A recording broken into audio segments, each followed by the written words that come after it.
Am revenit, oameni și oameni buni. V-am zis să nu vă speriați. Deci, pun o pauză până văd dacă să salvă video.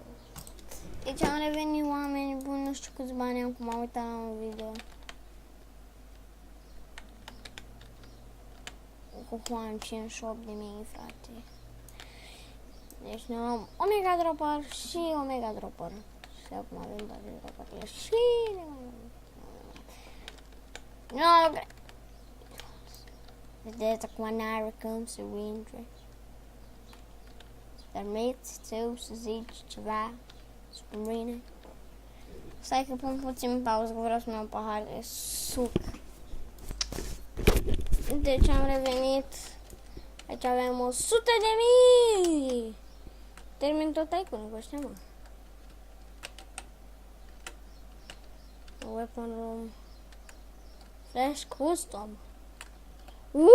Băieți, suntem flash. Flash the flash. Bombastic katana. What the fuck? Tsunami spawner. Good God, bro. Speed. Oh yeah. Merg ca naiba. Mă duc, tăticule. Vine tsunami-ul.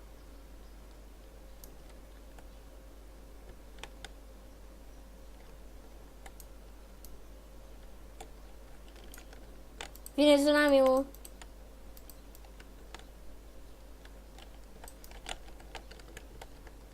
Cât de tare!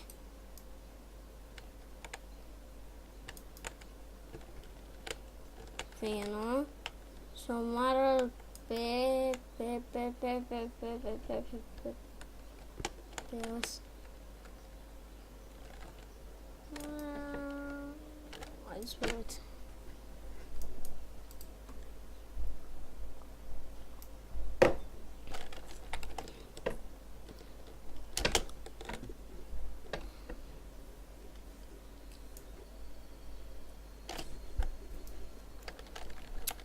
Oh my god.